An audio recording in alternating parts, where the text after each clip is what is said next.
نحن نتحدى أهل البدع والأهواء، أهل البدع العقائدية وأهل البدع السياسية. نقول بيننا وبينكم السلف، بيننا وبينكم الكتب. كان أحمد يقول البدع بيننا وبينكم الجنائز.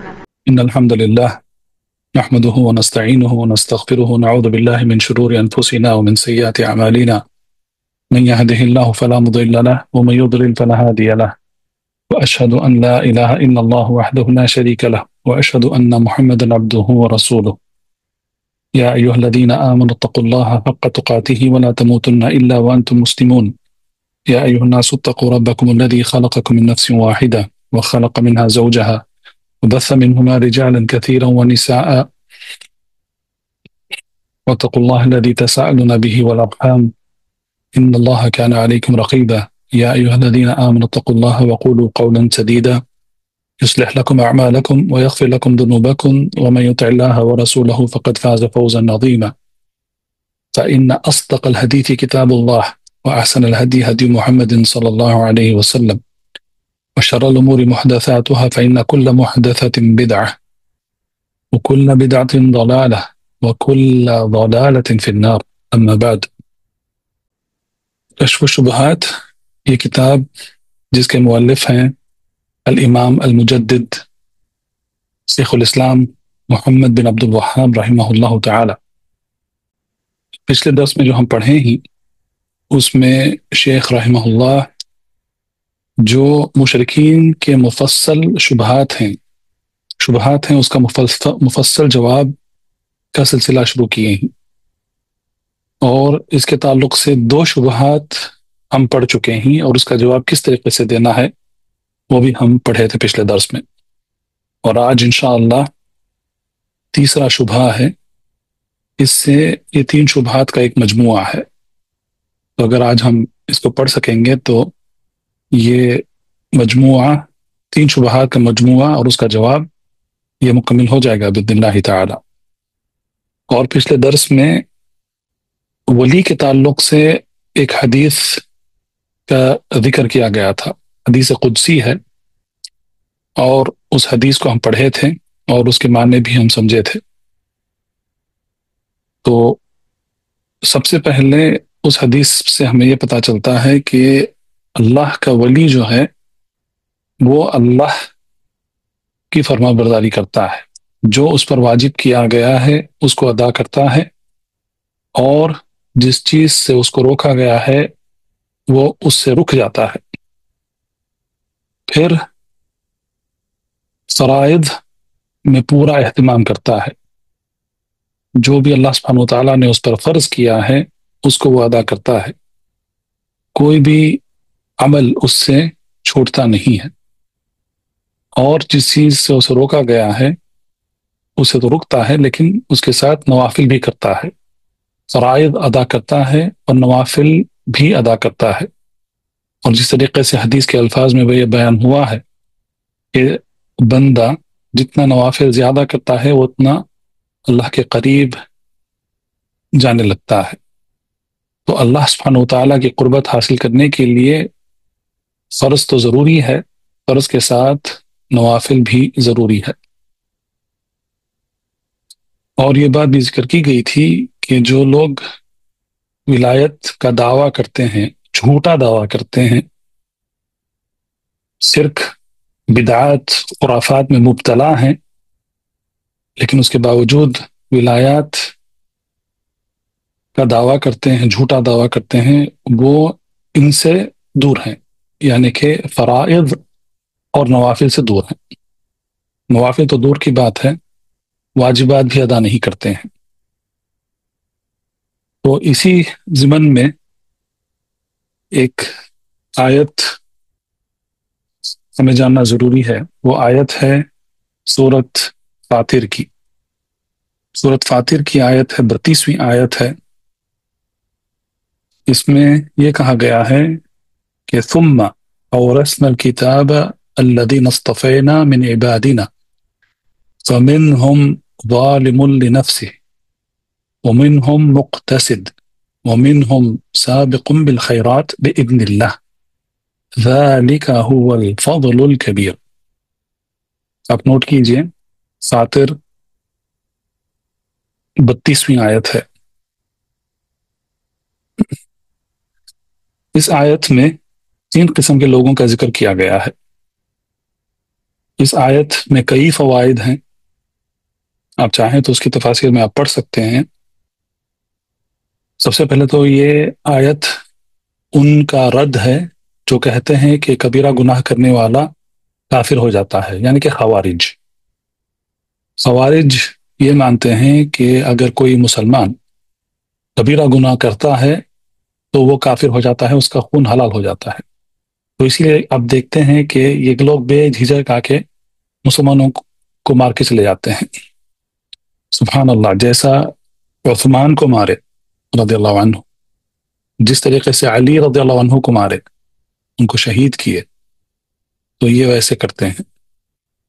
خلیفہ ہیں، امیر المؤمنین ہیں، ان کو کہتے ہیں کہ یہ نعوذ باللہ کفر میں پڑ گئے ہیں۔ تو یہ خوارج ہیں، اس زمانے سے لے کر آج کے زمانے تک بھی یہ سر اٹھاتے رہے ہیں۔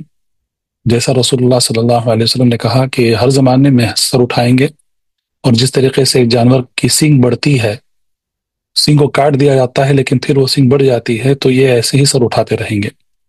تو آج کے زمانے میں بھی خوارج ہیں، اور حال میں اللہ کا شکر احسان ہے کہ ان کا خاتمہ کر دیا گیا، لیکن خوف ہمیشہ رہتا ہے کہ وہ پھر کب اپنا سر اٹھائیں گے۔ تو سب سے پہلے یہ آیت خوارج کا رد ہے۔ اس میں یہ کہا گیا ہے کہ جو منہم ظالم لنفسہ، وہ ہے جو اپنے آپ پر ظلم کرتا ہے، ومنہم مقتصد، اور ان میں سے وہ ہے جو فرائض ادا کرتا ہے لیکن نوافل میں کوتاہی کرتا ہے، اور منہم سابق بالخیرات، لیکن بعض ایسے ہیں جو خیرات میں ایک دوسرے سے مسابقت کرتے ہیں، یعنی کہ فرائض کے علاوہ نوافل کرنے میں ایک دوسرے سے مسابقت کرتے ہیں۔ تو یہ تینوں کو اللہ سبحانہ وتعالی نے کہا ہے کہ یہ تینوں کو ذالک هو الفضل الکبیر جنات عدن یدخلونہا، تو یہ تینوں جنت میں داخل ہو جائیں گے۔ تو اس میں خوارج کا رد ہے، لیکن سب سے پہلے ہمیں اس آیت کو، اگر ہم اس آیت کو، وہ جو حدیث ہم پڑھے تھے ابو ہریرہ رضی اللہ عنہ کی حدیث، حدیث قدسی، اگر ہم اس کے ساتھ اس کا معنی لینے کی کوشش کریں گے تو معنی یہ بنتا ہے، جس کو شیخ محمد الامین الشنقیطی رحمہ اللہ جو مفسر ہیں، ان کی تفسیر کا نام ہے اضواء البیان، تو انہوں نے اس آیت کی تفسیر میں انہوں نے یہ لکھا ہے کہ سب سے پہلے اللہ سبحانہ وتعالیٰ نے ان تینوں قسم کے لوگوں کو چن لیا ہے، کیونکہ آیت میں یہ کہا گیا ہے کہ الذین اصطفینا من عبادنا، اللہ تعالیٰ نے ان کو چن لیا ہے۔ اور جیسا میں نے بتایا کہ 3 قسم کے لوگوں کا اس میں ذکر کیا گیا ہے۔ سب سے پہلے الظالم لنفسہ، جو اپنے آپ پر ظلم کرتا ہے، وہ کون ہے؟ والذی یطیع اللہ ولکنہ یعصیہ ایضا، یہ وہ ہے جو اللہ کی فرما برداری کرتا ہے، اطاعت کرتا ہے، لیکن کچھ گناہ بھی اس سے ہو جاتے ہیں۔ یہ پہلی قسم ہے۔ دوسری قسم ہے المقتصد، وہ کون ہے؟ جو اللہ کی اطاعت کرتا ہے، فرما برداری کرتا ہے، لیکن اللہ کی نافرمانی ہرگز نہیں کرتا ہے، گناہ میں نہیں پڑتا ہے، لیکن وہ نوافل نہیں کرتا ہے، فرض کرتا ہے، فرض ادا کر دیتا ہے، گناہ سے بچتا ہے، لیکن نوافل نہیں کرتا ہے، تو اس کو کہتے ہیں، قرآن کی اس آیت میں اس کو مقتصد کہا گیا ہے۔ تیسری قسم کے جو لوگوں کا ذکر ہے اس میں، وہ ہے السابق بالخیرات، خیرات میں مسابقت کرنے والے۔ وہ کون ہیں؟ وہ واجبات بھی ادا کرتے ہیں، محرمات سے بھی بچتے ہیں، اور اللہ سبحانہ و تعالی کی قربت حاصل کرتے ہیں نوافل سے اور پوری اطاعت سے. اور جیسا اس کے بعد کی آیت میں بات کہی گئی ہے کہ تینوں جنت میں داخل ہو جائیں گے اللہ کی رحمت سے، اللہ کی مرضی سے. اور اس کے بعد شیخ محمد الامین الشنقیطی رحمہ اللہ کہتے ہیں کہ چاہیے کہ یہ آیت کو اس آیت کو چاہیے کہ آنکھوں کے آنسوں سے لکھا جائے اس کو. سبحان اللہ. حق لہذه الواو، اس میں واو جو ذکر ہوا ہے، ومنہم مقتصد ومنہم سابق بالخیرات، یہ جو واو ہے کہتے ہیں واو لطف اس کو کہتے ہیں عربی میں، تو کہتے ہیں کہ اس کو آنکھوں کے آنسوں سے لکھا جانا چاہیے. تو یہ ہوتے ہیں ولی اللہ جو فرض بھی ادا کرتے ہیں اور نوافل بھی کرتے ہیں، اور نوافل کر کے اللہ کی قربت حاصل کرنے کی کوشش کرتے ہیں. اسی لیے جو آیت ہے جس میں یہ کہا گیا ہے، آج ہم اس آیت کو پڑھیں گے ہم انشاءاللہ. اس میں یہ کہا گیا ہے کہ اولئک الذین یدعون یبتغون الی ربهم الوسیلہ ایہم اقرب ویرجون رحمتہ ویخافون عذابہ. سورۃ المائدہ کی آیت، سورۃ اسراء کی آیت ہے یہ. تو قربت کیسے حاصل کی جاتی ہے اللہ سبحانہ وتعالیٰ کی؟ اللہ سبحانہ وتعالیٰ کی قربت صرف اور صرف اپنے اعمال سے حاصل ہوتی ہے، اس کے علاوہ کوئی بھی دوسرا طریقہ نہیں ہے. تو اسی لیے اس آیت میں یہ کہا گیا ہے کہ جو ان کو پکارتے ہیں، جو لوگ صالحین کو پکارتے ہیں، صالحین خود وہ خود وسیلہ طلب کرتے ہیں اللہ تعالیٰ کے پاس. کیسے؟ یرجون رحمتہ، اللہ تعالیٰ کی رحمت کی امید رکھتے ہیں، ویخافون عذابہ، اور اللہ تعالیٰ کے عذاب کو ڈرتے ہیں. تو اس کا مطلب کیا ہے؟ اس کا مطلب یہ ہے کہ جو اللہ سبحانہ وتعالیٰ نے حکم دیا ہے کرنے کے لیے اس کو ادا کرتے ہیں.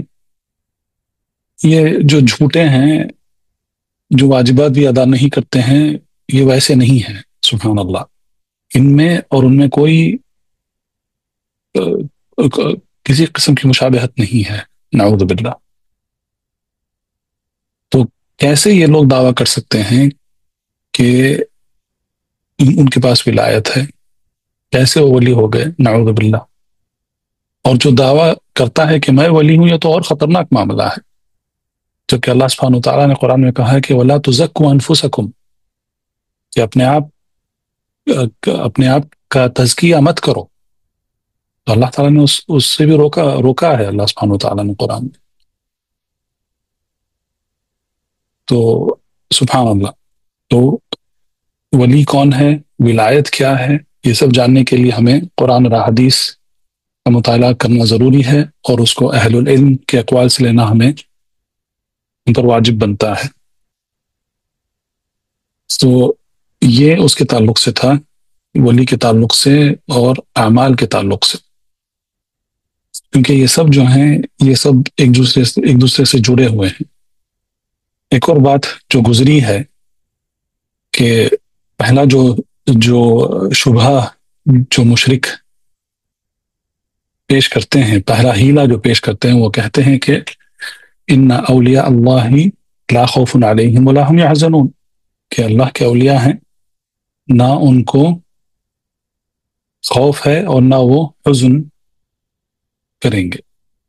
تو خوف جانتے ہیں ہم خوف کیا ہے، لیکن حزن کا مطلب کیا ہے؟ شاید آپ کو یاد ہے، یہ بات پہلی گزری ہے کہ عربی میں حزن کا اگر ہم ترجمہ کریں گے تو وہ غم کا ترجمہ بن جاتا ہے اردو میں، لیکن عربی سے ہی لیا گیا ہے غم. تو ہمارے پاس 3 حالات ہیں. جو گزر گیا ہے وقت، جس کو ماضی کہتے ہیں، عربی میں ماضی کہتے ہیں اس کو، اور اردو میں ماضی کہتے ہیں، کیونکہ اردو میں ضاد زا کا نطق ہوتا ہے، اس کا تلفظ.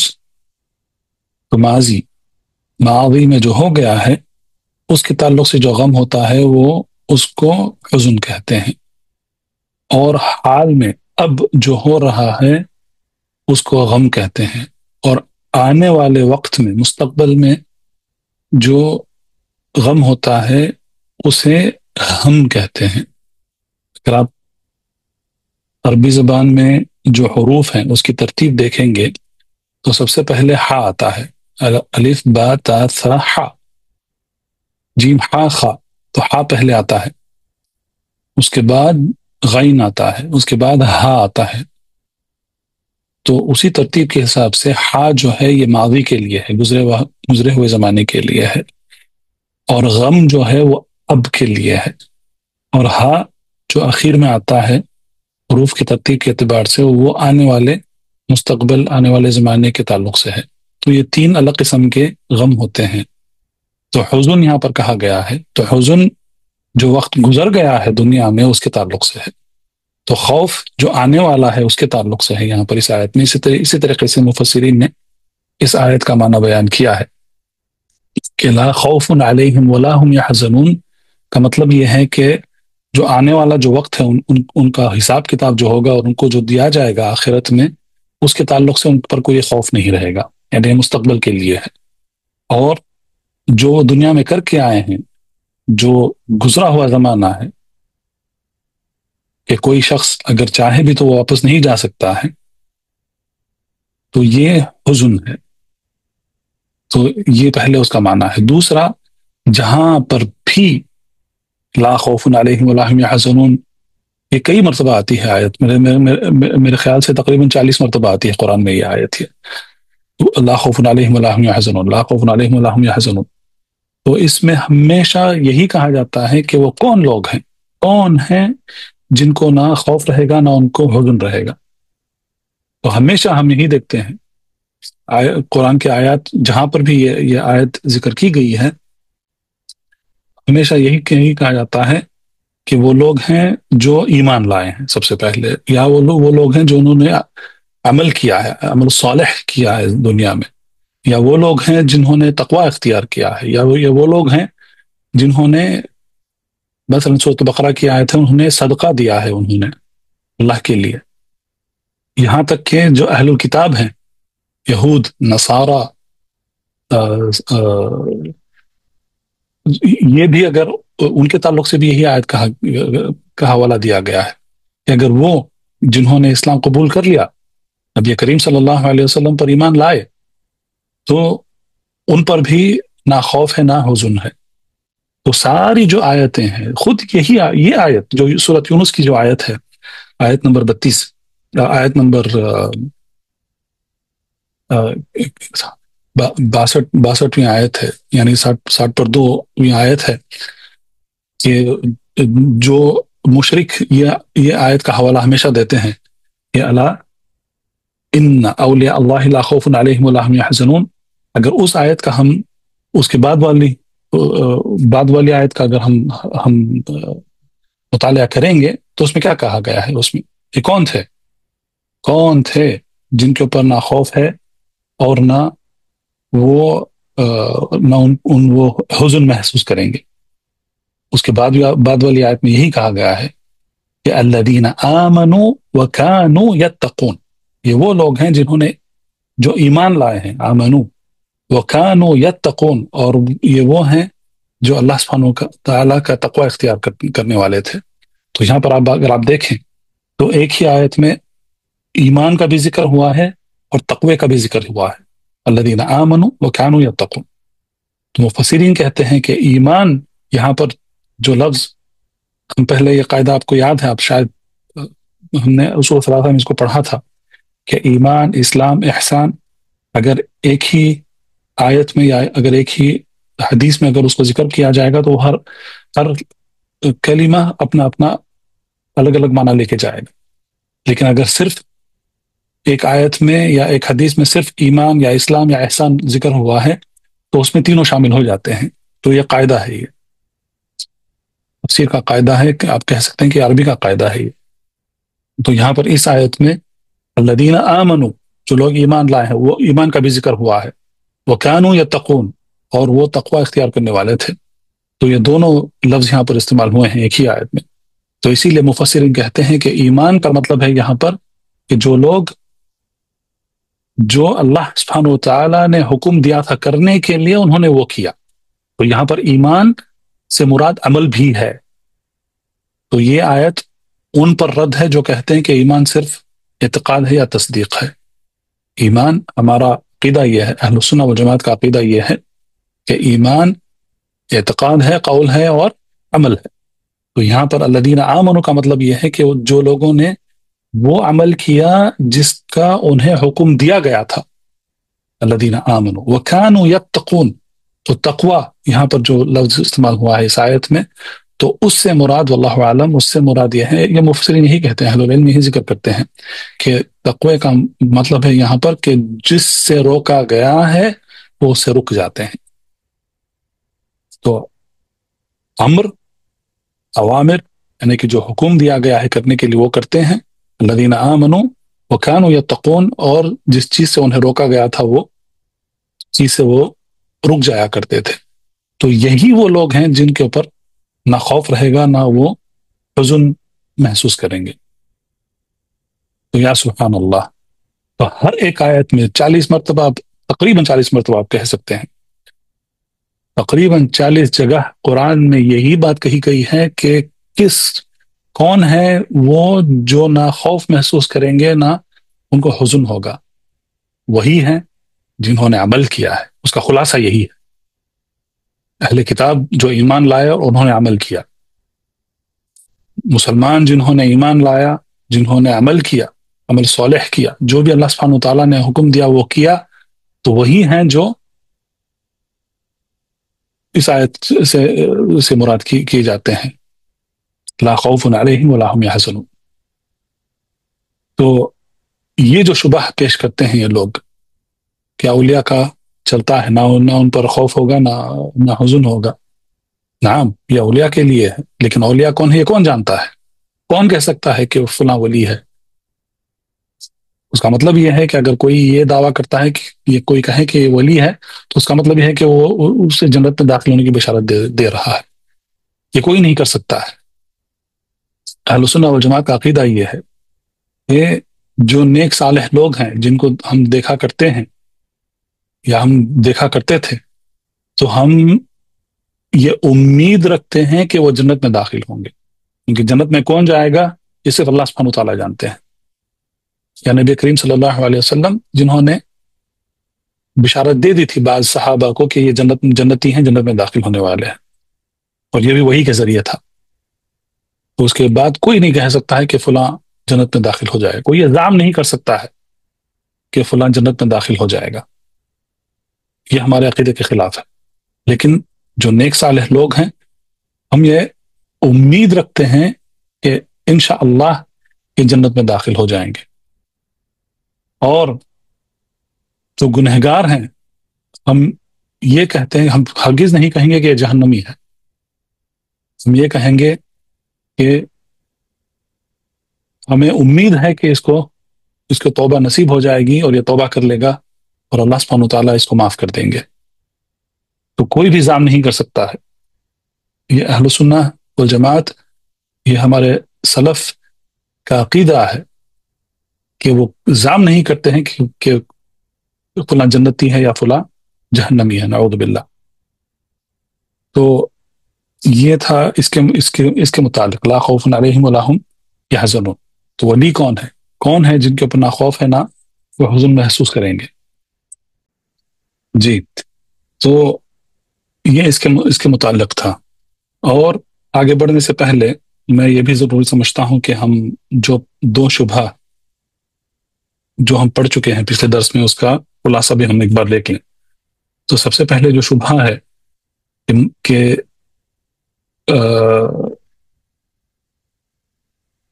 کیا کہتے ہیں مشرک، سب سے پہلے یہ کہتے ہیں کہ ہم شرک نہیں کرتے ہیں، بلکہ ہم یہ شہادت دیتے ہیں کہ اللہ سبحانہ وتعالیٰ ہی خالق ہیں، اللہ سبحانہ وتعالیٰ ہی رازق ہیں، اور نفع اور نقصان صرف اللہ تعالیٰ کی طرف سے ہی آتا ہے.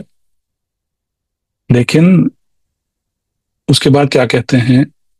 اور کہتے ہیں کہ بلکہ ہم یہ سمجھتے ہیں کہ جو انبیاء ہیں یا جو نیک صالح لوگ ہیں ان کا چلتا ہے، لیکن ہم صرف ان سے التجا اور شفاعت طلب کرتے ہیں. تو اس کا جواب 3 طریقے سے دیا جا سکتا ہے. یہ خلاصہ ہے جو ہم اس درس میں پڑھے ہیں.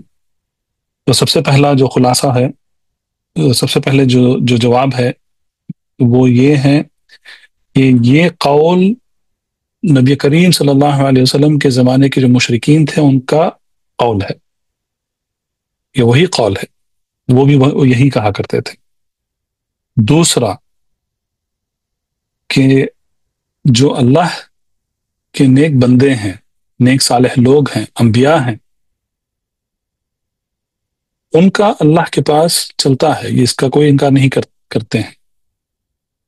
لیکن اس کا مطلب یہ نہیں ہے کہ اللہ کو چھوڑ کر ان کو پکارنا شروع کیا جائے، ان کے طرف دعا کی جائے. اللہ کے انبیاء اور رسول علیہم الصلاۃ والسلام، اللہ سبحانہ وتعالیٰ نے انہیں ایک مقام دیا ہے، ایک مرتبہ عطا کیا ہے اللہ سبحانہ وتعالیٰ نے. اور جیسا ہم شفاعت کی حدیث میں ہم پڑھے ہیں کہ سب سے پہلے نبی کریم صلی اللہ علیہ وسلم ہی شفاعت کریں گے، لیکن اس کے بعد دوسروں کو بھی موقع دیا جائے گا شفاعت کرنے کا. اور اس کے لیے یہ شرط ہے کہ یہ سب سے پہلے اللہ سبحانہ وتعالیٰ کی اجازت کے بعد ہوگا، اور اللہ تعالیٰ جس کے لیے شفاعت کی جا رہی ہے اس سے اگر راضی ہوں تو ہی شفاعت کی جا سکتی ہے. تو یہ ہم پہلے پڑھ چکے ہیں. تو انبیاء اور رسول جو نیک صالح لوگ ہیں، نعم یقیناً ان کو شفاعت کا موقع دیا جائے گا ان کا، لیکن اس کا مطلب یہ نہیں ہے، کہیں پر بھی قرآن اور حدیث میں یہ کہا نہیں گیا ہے کہ تم ان کی طرف توجہ ہو جاؤ، اللہ کو چھوڑ کر انبیاء اور رسول کو پکارنا شروع کر دو یا نیک صالح لوگوں کو پکارنا شروع کر دو. یہ دوسرا طریقہ ہے جواب دینے کا. تیسرا طریقہ یہ ہے کہ وہ کہتے ہیں کہ ہم کیا ہیں، ہم گنہگار ہیں، ہمارا چلتا نہیں ہے. نعوذ باللہ، اللہ سبحانہ وتعالیٰ ہماری دعا نہیں سنتے ہیں، نعوذ باللہ.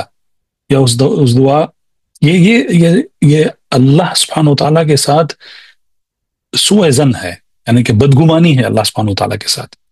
اور یہ سوء ظن یعنی کہ بدگمانی جو ہے یہ بہت خطرناک چیز ہے. سبحان اللہ، یہ مشرک اور منافقین کا طریقہ ہے. اسی لیے اگر آپ سورۃ فتح پڑھیں گے تو ابتدا میں یہی کہا گیا ہے کہ یہ وہ لوگ ہیں، منافق اور مشرک، یہ وہ تھے جو اللہ سبحانہ وتعالیٰ کے متعلق سے سوء ظن رکھا کرتے تھے، بدگمانی رکھا کرتے تھے. تو یہ بدگمانی ہے اللہ سبحانہ وتعالیٰ کے ساتھ. تو جب وہ یہ کہیں گے کہ ہم تو گنہگار ہیں، ہمارا چلتا نہیں ہے، تو کہاں قرآن اور حدیث میں کہاں کہا گیا ہے کہ تمہارا اگر نہیں چلتا ہے تو ان کے پاس، ان کی طرف توجہ ہو جاؤ،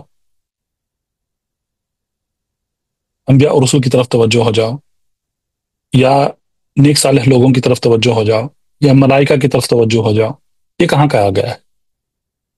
اس کی بنیاد ہی نہیں ہے، کہیں پر بھی یہ بات کہی نہیں گئی ہے قرآن اور حدیث میں کہ ایسا کیا جائے. بلکہ یہ کہا گیا ہے کہ اللہ کی طرف لوٹو، توبہ کرو، استغفار کرو. اس کے متعلق کئی آیات ہیں اور احادیث ہیں. بلکہ نبی کریم صلی اللہ علیہ وسلم خود استغفار کیا کرتے تھے.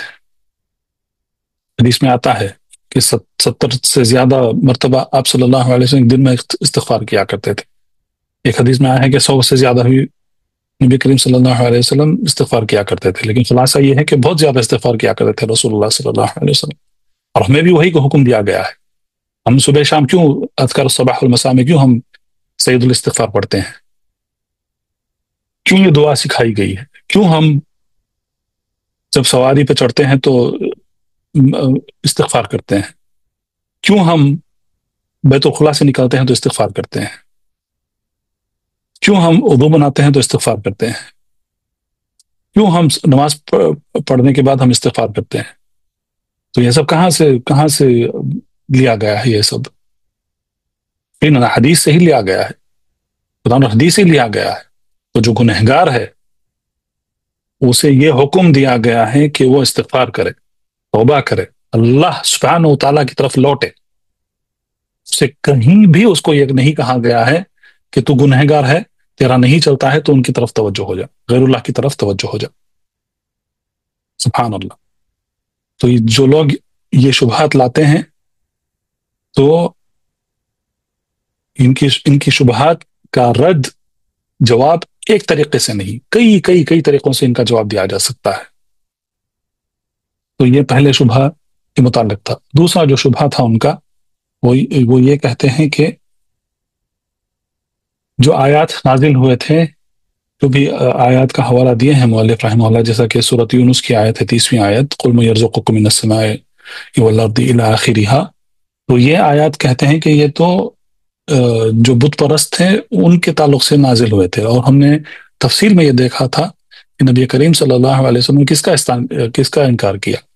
صرف بت پرستوں کا انکار نہیں کیا، نبی کریم صلی اللہ علیہ وسلم نے ہر وہ فرقہ، ہر وہ شخص، ہر وہ جماعت، ہر وہ قوم جو غیر اللہ کو پکارا کرتی تھی، چاہے وہ غیر اللہ، چاہے نبی ہو، رسول ہو، فرشتہ ہو، جن ہو، نیک بندہ ہو، کوئی بھی ہو، ان کا انکار رسول اللہ صلی اللہ علیہ وسلم نے کیا، اور رسول اللہ صلی اللہ علیہ وسلم کو یہ حکم دیا گیا تھا کہ آپ ان کے ساتھ قتال کریں جب تک کہ وہ پورے کے پورے اسلام میں داخل نہ ہو جائیں۔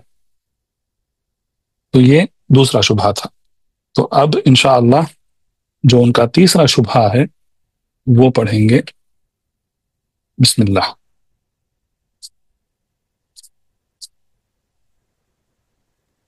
بسم الله والحمد لله والصلاة والسلام على رسول الله وعلى آله وأصحابه ومن والاه، أما بعد، فقال المؤلف محمد عبد الوهاب رحمه الله تعالى في كتابه كشف الشبهات: ومنهم من يدعو الأولياء الذين قال الله فيهم أولئك الذين يدعون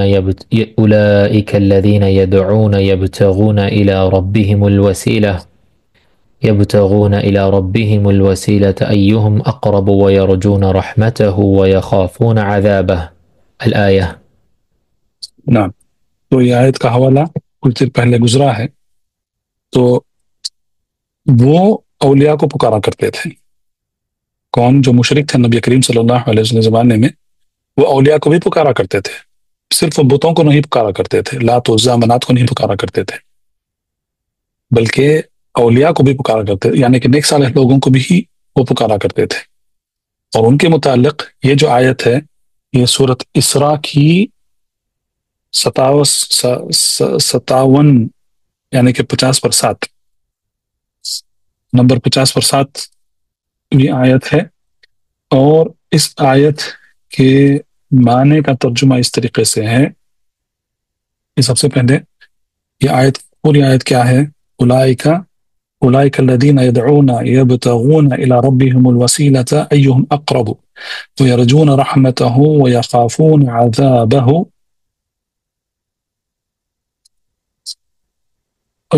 عذابه ان عذاب ربک کان محذورا۔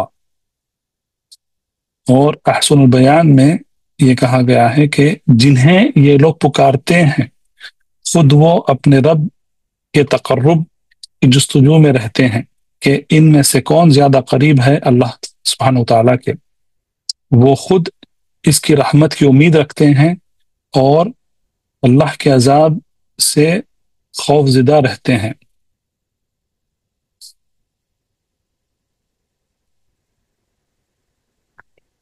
ان عذاب ربک کان محذورا، بات بھی یہی ہے کہ تیرے رب کا عذاب ڈرنے کی چیز ہے۔ ان عذاب ربک کان محذورا۔ تو اس آیت میں کیا کہا گیا ہے کہ جن کو وہ پکارا کرتے تھے، یعنی کہ مشرک جو نیک صالح لوگوں کو پکارا کرتے تھے، وہ لوگ کیا کرتے تھے؟ جو نیک صالح لوگ تھے وہ کیا کرتے تھے؟ وہ خود اللہ سبحانہ و تعالی سے قریب ہونے کی جستجو کیا کرتے تھے۔ وَيَرْجُونَ رَحْمَتَهُ، اللہ تعالیٰ کی رحمت کی امید رکھتے تھے، وَيَخَافُونَ عَذَابَهُ، اور وہ اللہ تعالیٰ کے عذاب سے ڈرتے تھے، کیونکہ اللہ سبحانہ و تعالیٰ کا جو عذاب ہے وہ بہت خوفناک اور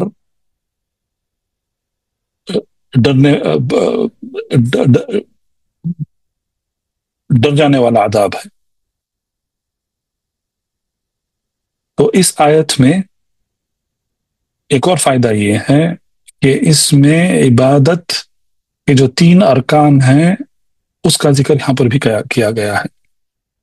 کہ سب سے پہلے ہم جانتے ہیں کہ عبادت کے 3 ارکان ہیں۔ سب سے پہلے محبت، دوسرا خوف، اور تیسرا رجا۔ تو یہاں پر ایہم اقرب، یعنی کہ یہ اللہ تعالیٰ کی محبت سے، محبت قربت محبت سے اس کا تعلق ہے۔ تو یرجون رحمتہ، اللہ تعالیٰ کے رحمت کی امید رکھتے ہیں، تو رجا ہے یہاں پر، امید ہے۔ وَيَخَافُونَ عَذَابَهُ، اور اس میں عذاب سے خوف ہے۔ تو یہاں پر عبادت کے جو 3 ارکان ہیں، تینوں ارکان کا یہاں پر ذکر کیا گیا ہے۔ یہ سب سے پہلا فائدہ ہے اس میں۔ دوسرا فائدہ یہ ہے کہ جنہیں یہ لوگ پکارا کرتے تھے، جو نیک صالح لوگ تھے، تو یہ کس کے لیے جستجو کیا کرتے تھے؟ اپنے خود کے لیے، دوسروں کے لیے ہرگز نہیں کیا کرتے تھے۔ وہ خود قربت حاصل کرنے کی کوشش کرتے تھے، اللہ سبحانہ وتعالیٰ کی قربت حاصل کرنے کی کوشش کرتے تھے۔ تو کیا کہیں پر یہ کہا گیا ہے کہ وہ دوسروں کے لیے کیا کرتے تھے؟ سبحان اللہ۔ تو وسیلہ کیا ہے؟ وسیلہ یہاں پر تو وسیلہ جو ہے اس کا ذکر بھی قرآن میں کیا گیا ہے۔ تو سورۃ المائدہ کی 35ویں آیت ہے، اس میں وسیلہ کس طریقے سے حاصل کیا جاتا ہے وہ بتایا گیا ہے۔ اگر آپ کے پاس مصحف ہے تو آپ اپنا مصحف کھولیں، آپ سورۃ المائدہ 5واں سورہ ہے،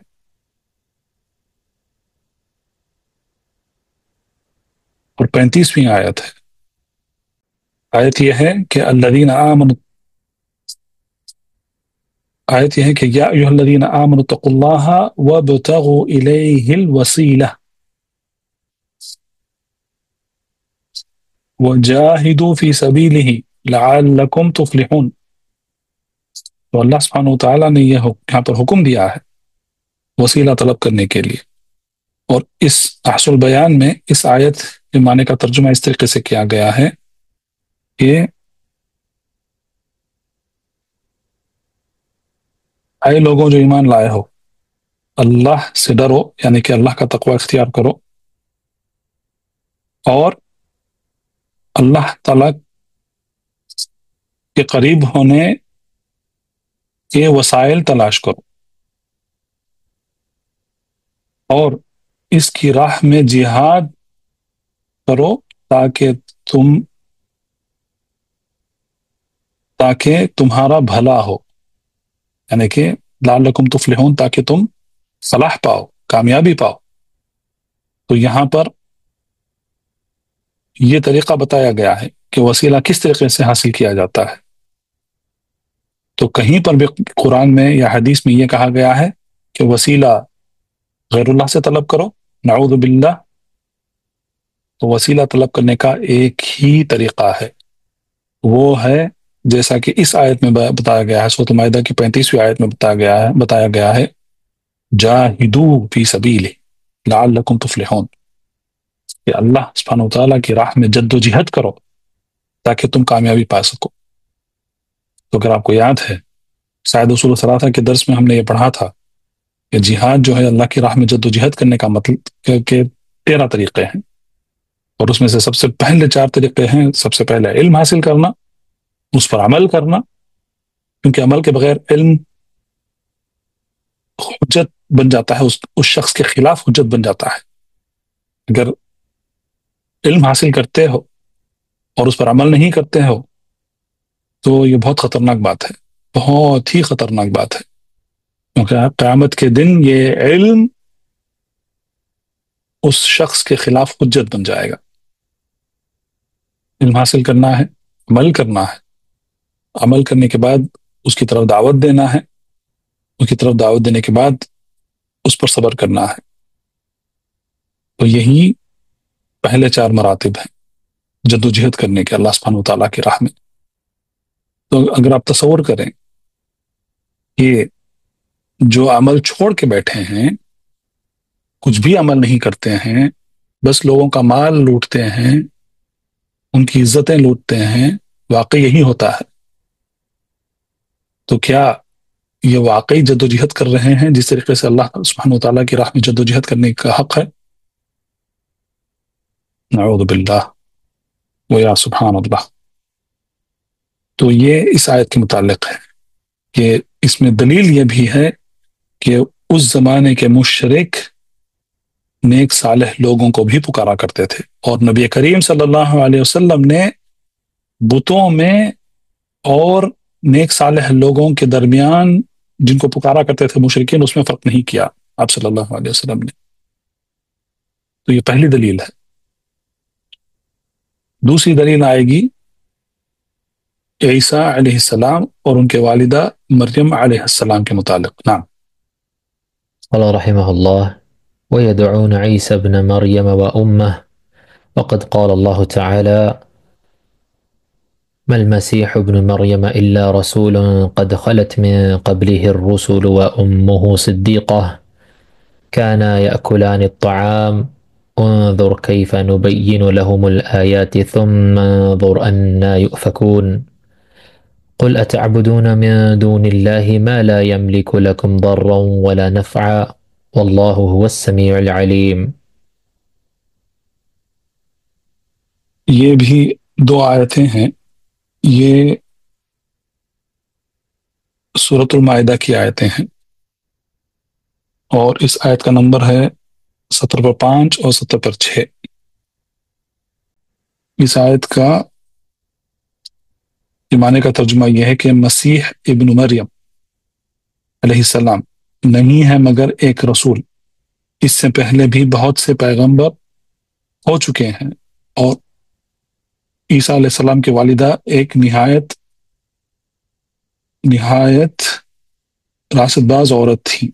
دونوں ماں بیٹا یعنی کہ عیسیٰ علیہ السلام اور مریم علیہ السلام کھانا کھایا کرتے تھے. آپ دیکھیے کہ کس طرح ہم ان کے سامنے دلیلیں رکھتے ہیں، پھر غور کیجئے کہ کس طرح وہ الٹے پھرے جاتے ہیں. یہ 75ویں آیت ہے 70 پر 5. اس کے بعد قل اتعبدون من دون اللہ ما لا یملک لکم ضرا ولا نفع واللہ هو السمیع العلیم. تو یہ آیت کا معنی کا ترجمہ میں پہلے پڑھ چکا تھا کہ آپ کہہ دیجئے کہ کیا تم اللہ کے سوا ان کی عبادت کرتے ہو جو نہ تمہارے کسی نقصان کے مالک ہیں نہ کہ نفع کے. اللہ ہی خوب سننے اور پوری طرح جاننے والا ہے سبحانہ و تعالی. تو یہاں پر اس آیت میں یہ دلیل دی گئی ہے کہ اس زمانے میں یا جیسا نصارہ کرتے ہیں اس زمانے میں بھی آج کے زمانے میں بھی کہ وہ عیسیٰ اور مریم کو پکارا کرتے تھے. عیسیٰ علیہ السلام اللہ کے رسول ہیں، اسی لیے اللہ تعالیٰ نے کہا کہ عیسیٰ علیہ السلام اللہ کے رسول ہیں. المسیح ابن مریم الا رسول قد خلت من قبلہ الرسل، اور عیسیٰ علیہ السلام کے پہلے بھی کئی رسول گزر چکے ہیں. وہ امہ صدیقہ، تو ان کو پکارا کرتے تھے نصارہ. تو کیا نبی کریم صلی اللہ علیہ وسلم نے ان کو چھوڑ دیا، نصارہ کو چھوڑ دیا؟ تو جو لوگ آج رسول اللہ صلی اللہ علیہ وسلم کو پکارتے ہیں، کیا یہ اور وہ نصارہ جو عیسیٰ اور مریم علیہ السلام کو پکارتے ہیں، کیا ان کے درمیان کیا مشابہت نہیں ہے؟ کیا فرق ہے؟ نصارہ عیسیٰ علیہ السلام کو پکارتے ہیں، مریم علیہ السلام کو پکارتے ہیں، اور آج کے جو کلمہ گو مشرک ہیں وہ نبی کریم صلی اللہ علیہ وسلم کو پکارتے ہیں، بلکہ صرف رسول اللہ صلی اللہ علیہ وسلم کو نہیں، کئی لوگوں کو پکارتے ہیں، غیر اللہ کو پکارتے ہیں۔ تو جب رسول اللہ صلی اللہ علیہ وسلم نے نصارہ کو نہیں چھوڑا تو کیا ان کو چھوٹ دے دی گئی کہ تم اللہ کے رسول کو پکار سکتے ہو غیر اللہ بنا کر، اللہ کو چھوڑ کر اللہ کے رسول کو پکار سکتے ہو؟ تو جو لوگ عیسیٰ علیہ السلام اور مریم علیہ السلام کو پکارا کرتے تھے، اور آج کے زمانے میں جو رسول اللہ صلی اللہ علیہ وسلم کو پکارتے ہیں، یا رسول اللہ، نعوذ باللہ، اغثنا، جو بھی ہے، تو مدد مانگتے ہیں، نظر و نیاز کرتے ہیں، تو کیا اگر ہم یہ دیکھیں تو کیا ان دونوں کے درمیان کیا مشابہت نہیں ہے؟ یہ تو اللہ کے رسول تھے عیسیٰ علیہ السلام۔ جب اللہ سبحانہ وتعالیٰ نے نصارہ کو نہیں چھوڑا اور یہود عزیر کو پکارا کرتے تھے، میں ایک بات کہنا بھول گیا کہ اس کے پہلی والی جو آیت ہم پڑھے ہیں کہ اولئک الذین یدعون یبتغون الی ربہم الوسیلہ، کہتے ہیں مفسرین یہ کہتے ہیں کہ یہ بعض مشرکین کے متعلق نازل ہوئی تھی آیت، وہ مشرکین جنوں کو پکارا کرتے تھے، شاید میں نے اس کو پچھلے درس میں بھی ذکر کیا تھا۔ جن نبی کریم صلی اللہ علیہ وسلم کے ہاتھ پر اسلام قبول کر لیا اور انہوں نے شرک کا راستہ چھوڑ دیا، لیکن جو جنوں کو پکارتے تھے وہ اپنے شرک پر باقی رہے۔ یہ ایک تفسیر ہے، یعنی کہ اس کو کہتے ہیں اسباب نزول، یعنی کہ یہ آیت کس سبب کے متعلق نازل ہوئی تھی۔ بعض مفسرین یہ بھی کہتے ہیں کہ یہ آیت عیسیٰ علیہ السلام اور عزیر علیہ السلام کے متعلق نازل ہوئی تھی، کہ جو لوگ یہود عزیر علیہ السلام کو پکارتے تھے، یا آج بھی پکارتے ہیں، نصارہ عیسیٰ علیہ السلام کو پکارتے تھے اور آج بھی پکارتے ہیں، تو یہ آیت ان دونوں نبیوں کے متعلق سے نازل ہوئی تھی۔ تو یہ بھی صحیح ہے، وہ بھی صحیح ہے۔ اس کو کہتے ہیں علماء کی زبان میں اس کو کہتے ہیں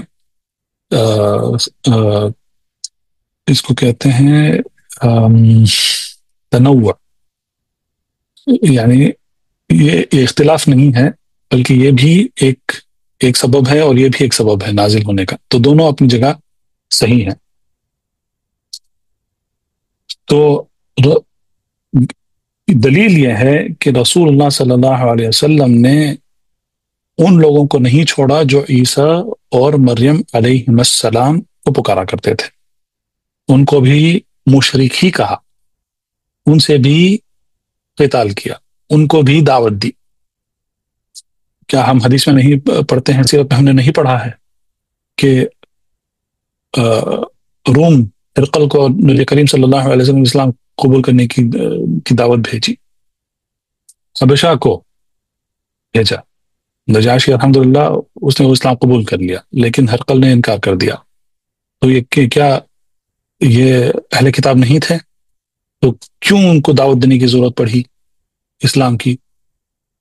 اب وہ تو اہل کتاب تو اس زمانے میں انبیاء اور رسول کو ہی پکارا کرتے تھے، وہ کیوں ان کو اسلام دینے کی دعوت دینے کی ضرورت پڑی ان کو اسلام کی طرف؟ تو اس زمانے میں جو انبیاء اور رسول کو پکارتے تھے اور آج کے زمانے میں جو نبی کریم صلی اللہ علیہ وسلم کو پکارتے ہیں، تو ان میں اور ان میں کیا فرق ہے؟ کوئی فرق نہیں۔ اس زمانے میں نبی کریم صلی اللہ علیہ وسلم نے ان سے قتال کیا، اور اگر نبی کریم صلی اللہ علیہ وسلم آج ہوتے اور یہ دیکھتے تو پھر ان سے کیا معاملہ پیش کیا جاتا ان کے ساتھ؟ تو کوئی فرق نہیں ہے۔ خلاصہ یہی ہے کہ چاہے جن کو پکارو، چاہے فرشتے کو پکارو، چاہے نیک صالح بندے کو پکارو، نبی کو پکارو، رسول کو پکارو، مریم علیہ السلام رسول کے والدہ ان کو پکارو، ان سب کو پکارنا یہ سب غیر اللہ ہیں، ان کو پکارنا شرک ہے۔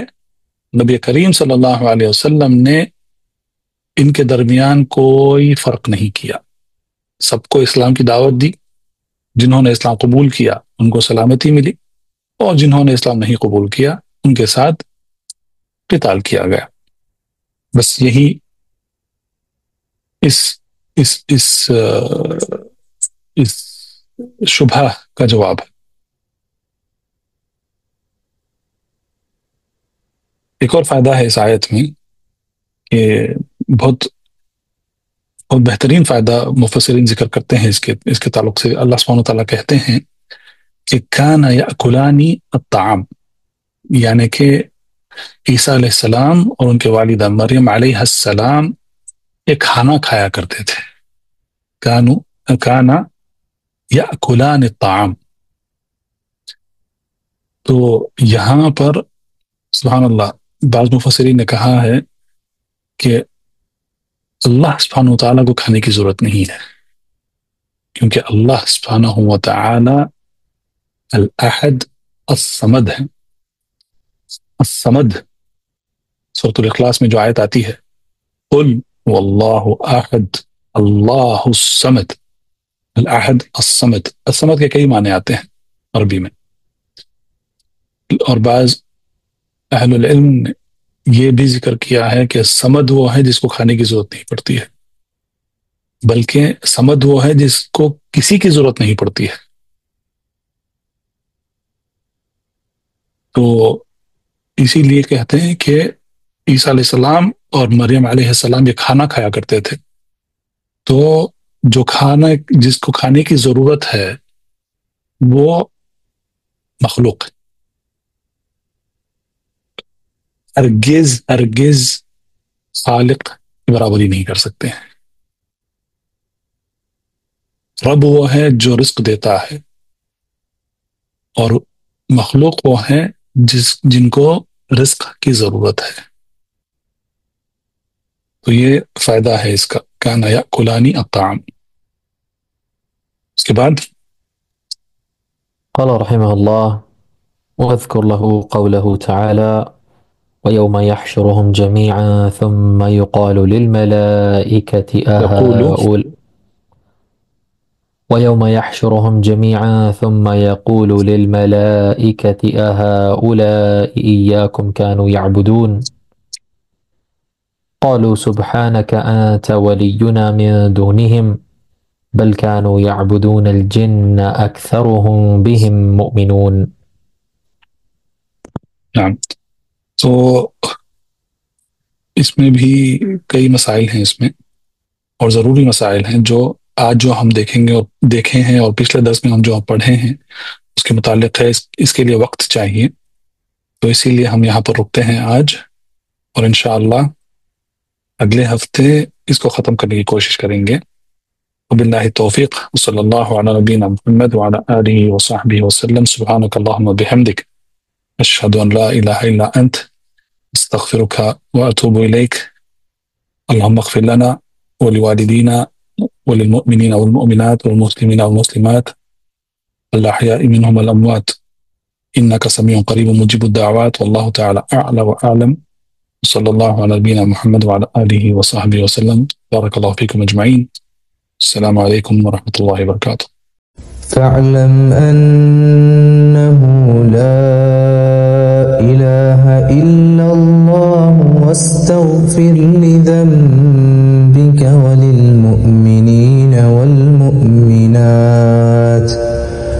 والله يعلم متقلبكم ومثواكم۔